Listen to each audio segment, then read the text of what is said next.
अच्छा डॉक्टर साहब, ये बिजली की फ़ी कीमत जो फ़ी यूनिट कीमत है उसमें ₹7.5 का इजाफा या ₹7.96 का भी रिपोर्ट हुआ इजाफा, और शायद ये इससे बढ़ भी सकता है। यानी फ़ी यूनिट कीमत जो है वो हमें जो है वो ₹60 या ₹55 तक जो है वो मिलेगी।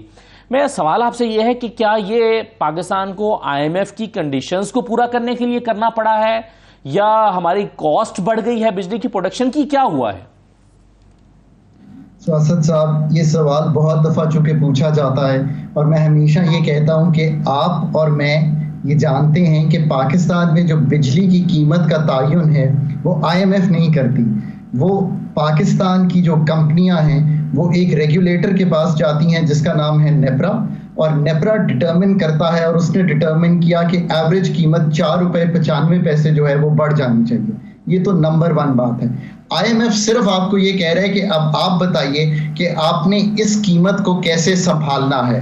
क्या आप सब्सिडी देकर संभालना चाहते हैं? हम नहीं दे सकते। क्या आप इसको बढ़ाना चाहते हैं? फिर गवर्नमेंट डिसाइड करती है कि उसको क्या करना है। ये तो एक बिल्कुल, इसमें दो आरा नहीं है। गैस की कीमत का तयन ओगरा करता है, सुई कंपनीज पिटीशन लेके जाती हैं। हम बिल्कुल मतलब इसको IMF को निकाल दें इस इक्वेशन से। अब आए कि मसला क्या है। मसला ये है कि एक सेक्टर है टेलीकॉम सेक्टर, इसको आसानी से समझाता हूं।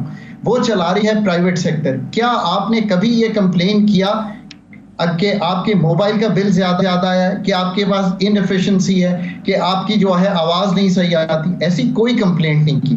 मैं पेरिस और लाहौर 2 जगह पर काम करता हूं इस वक्त। मेरे पास जो इंटरनेट की स्पीड आती है वो 50 Mbps पेरिस में भी आती है और लाहौर में भी आती है। अब जब मैं आपसे लाहौर से बात करता हूं तो मुझे हमेशा ये होता है कि मैं जनरेटर स्टैंड बाय रखूं कि बिजली ना चली जाए। बिजली का सेक्टर कौन चला रहा है? पाकिस्तान की स्टेट चला रही है। पहले तो ये फैसला कर लें कि ये काम आपके करने का नहीं है। अब आपको एक मिसाल देता हूं। मैंने इन PPP की हुकूमत के साथ भी काम किया है, PMLN के साथ भी किया है, PTI के साथ भी किया है। जब PPP की हुकूमत आई तो 100 अरब रुपए का उस वक्त जनरल मुशर्रफ जो थे वो सर्कुलर डेट छोड़ के गए। जब PPP की हुकूमत गई तो वो 500 अरब का था। उसके बाद हमने 480 अरब रुपया फौरी तौर पे क्लियर किया जब PMLN की आई। जब PMLN की हुकूमत छोड़ के गई तो वो 1100 अरब हो गया। जब PTI की हुकूमत छोड़ के गई तो वो 2253 अरब हो गया।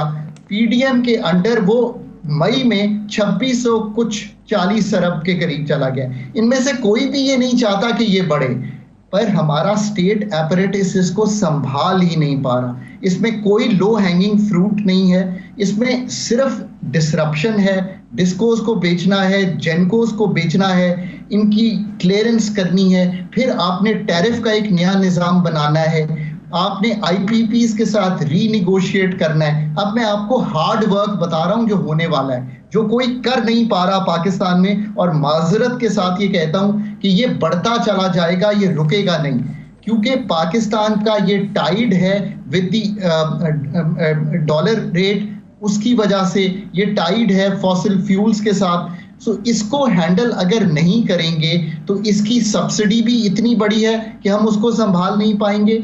इसकी लॉसेस हम 85% कलेक्ट करते हैं, 15% नहीं करते। हमारे लाइन लॉसेस जो हैं वो ज्यादा हैं, हमारे T&D लॉसेस जो हैं वो ज्यादा हैं। ये सब चीजें ऐड करती हैं। हमने कमोडिटी मार्केट बनानी थी पावर की, जिस तरह की आपके पास टेलीकॉम की मार्केट है, हम नहीं बना पाए।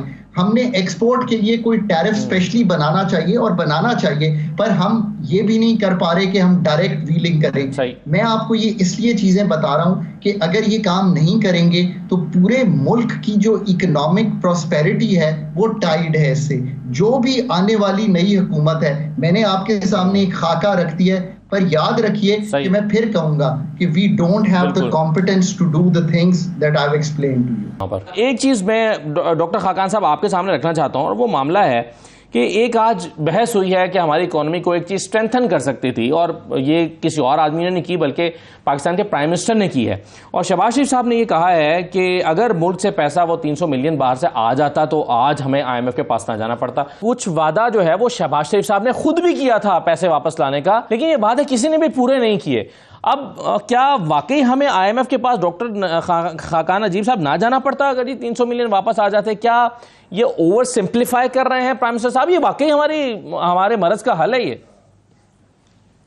देखिए, एक तो बात यह कि आप आईएमएफ के पास बार बार इसलिए जाते हैं कि पाकिस्तान का एक एक्सटर्नल खसारा है। वो ये है कि पाकिस्तान ने 80 अरब डॉलर की इंपोर्ट की और रेमिटेंसेस और एक्सपोर्ट मिला के आपके पास 60 अरब डॉलर होते हैं। ये जो 20 अरब डॉलर का खसारा खड़ा होता है, ये आपके रिजर्व्स को डिप्लीट करता है, और जब रिजर्व्स डिप्लीट होते हैं तो एक बैलेंस ऑफ पेमेंट्स यानी कि एक्सटर्नल एक खसारा ऐसा खड़ा हो जाता है कि वो चैलेंज आप मीट नहीं कर पाते, तो आपको बार बार आईएमएफ के पास जाना पड़ता है।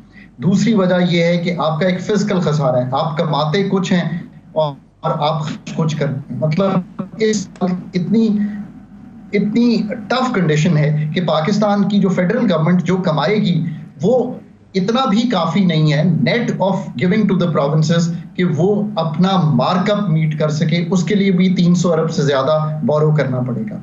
सो ये दो चीजें हैं। तीसरा, हम एनर्जी की बात कर चुके हैं जिसमें एक और बहुत बड़ा खसारा खड़ा हुआ है। आप आईएमएफ के पास इन वजूहात की वजह से जाते हैं कि आपके 3 बड़े खसारे हैं। आपका फूड में भी एक और खसारा चल रहा है जिसको हम क्वाज़ी फिस्कल खसारा करते हैं। फिर आपकी एसओईज के खसारे चल रहे हैं। 88 अरब रुपए का खसारा पीआईए ने किया है पिछले साल में। देखिए, अपनी इकोनॉमी को समझने की कोशिश करें। इससे एक डेट सस्टेनेबिलिटी चैलेंज में आ गई है। आपका जो इस वक्त एक्यूट चैलेंजेस है ना, वो मैंने आपके सामने रख दी हैं। मैं पूरी मुल्क के पॉलिसी मेकर्स को कहता हूं कि कल सुबह उठकर आईएमएफ की रिपोर्ट का बगौर जायजा लीजिए, और अगर चाहें तो प्लीज आस्क सम एक्सपर्ट्स जो उस रिपोर्ट को समझते हैं, तो आपको अंदाजा होगा कि वर्ड एक्यूट कितनी दफा उस चीज में यूज हुआ है। Acute physical, acute external, acute energy issues, ये है जहां पे मुल्क खड़ा हुआ है। इसलिए आप आईएमएफ के पास जाते हैं। आप इनमें से कोई भी चीज, अब 22 दिन गुजर गए हैं, जुलाई 1 को आपने आईएमएफ के साथ तकरीबन ये सब कुछ तय कर लिया था। आप मुझे बता दीजिए कि आपने इनमें से कौन सी चीज एक्सपेंडिचर रिफॉर्म्स शुरू की हैं, आपने कौन सी चीज शुरू की है। फिर जरा आगे आ जाइए। रिटेल सेक्टर को आप टैक्स नहीं करना चाहते। 22 लाख रिटेलर है, 30,000 टैक्स के नेट में है। एग्रीकल्चर इनकम टैक्स प्रोविंसेस ने लेना है। आपको मैं अगर फिगर दूं तो आप हैरान हो जाएंगे। एग्रीकल्चर मुल्क की 23% है ओवरऑल जीडीपी का, 23%। पूरा मुल्क पिछले साल 7200 अरब रुपया टैक्स देगा।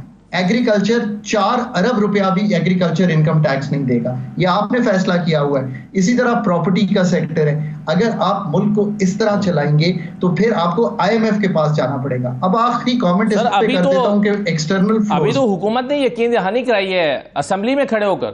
सर, अभी तो असेंबली में खड़े होकर हुकूमत ने यकीन दहानी कराई है कि हम रियल एस्टेट सेक्टर को और एग्रीकल्चर को हम उस पर टैक्स नहीं लगा रहे।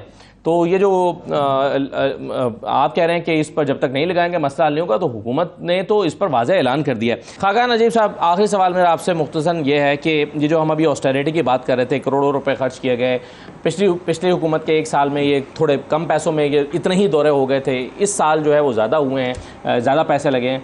ये ऑस्टेरिटी मेजर्स कितना फ़र्क डालते हैं इकॉनमी पर? ये सिर्फ ऑप्टिक्स के लिए होते हैं या वाकई से फ़र्क पड़ता है?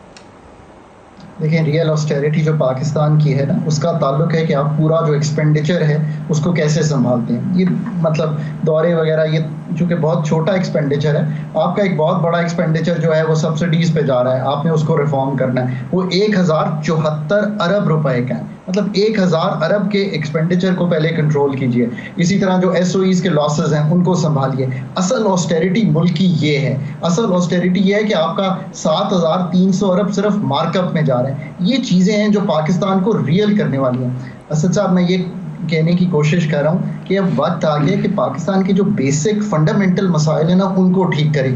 आपको आईएमएफ के इस टाइम ने एक ब्रीदर दे दिया है। ये 9 महीने का है। 9 महीने मार्च में ख़त्म हो जाएंगे। आपके सर पर 28 अरब डॉलर की तलवार लटकी होगी जमा करने के लिए। आज 22 दिन इसमें गुजर गए हैं। एक एक दिन आपके लिए अहम है। आपने ऑस्टेरिटी की सही बात की, एक्सपेंडिचर बिल्कुल सही है। डॉक्टर साहब, और हमारी पॉलिसी इस वक्त तो ये चल रही है कि रोल ओवर हो जाए तो मुबारकबादें देते हैं। 1 अरब डॉलर का कहीं से वादा हो जाए तो मुबारकबादें देते हैं। तेल मौखिर अदायगियों की शर्त पे मिल जाए तो एक दूसरे को मुबारकबादें दे रहे हैं। अभी तो हमारी खुशी इस दायरे में घूम रही है।